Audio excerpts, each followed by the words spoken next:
Så er vi nået det nordvestlige hjørne af Spanien.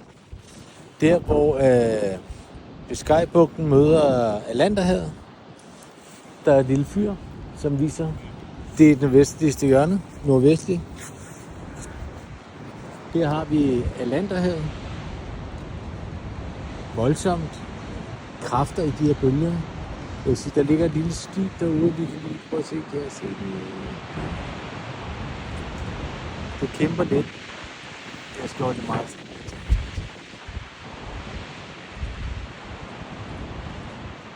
Altså, det er ligesom om, det overhovedet bevæger sig fremad. Nå, men det er Atlanterhavet. Så drejer vi her. Der kan man se, der er den nordvestligste spids. Og her har vi så Biscay-bugten. Det vil sige ind mod Frankrig og Spanien derinde.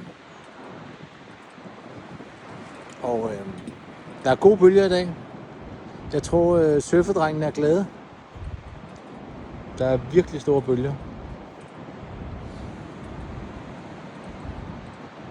Ikke lige her er der ikke, men inde ved land, det er lige pt. Er det lavvandet, og så bølgerne, de bygger sig hurtigt op, for der er lavt, når de store bølger kommer ind. Men fedt område. Der er masser af måger. Der må være masser af mad i vandet lige her.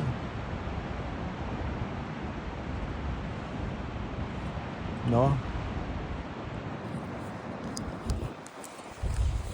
Jamen, det var så dagens udsendelse for det nordvestlige hjørne af Spanien. Tak, og god dag.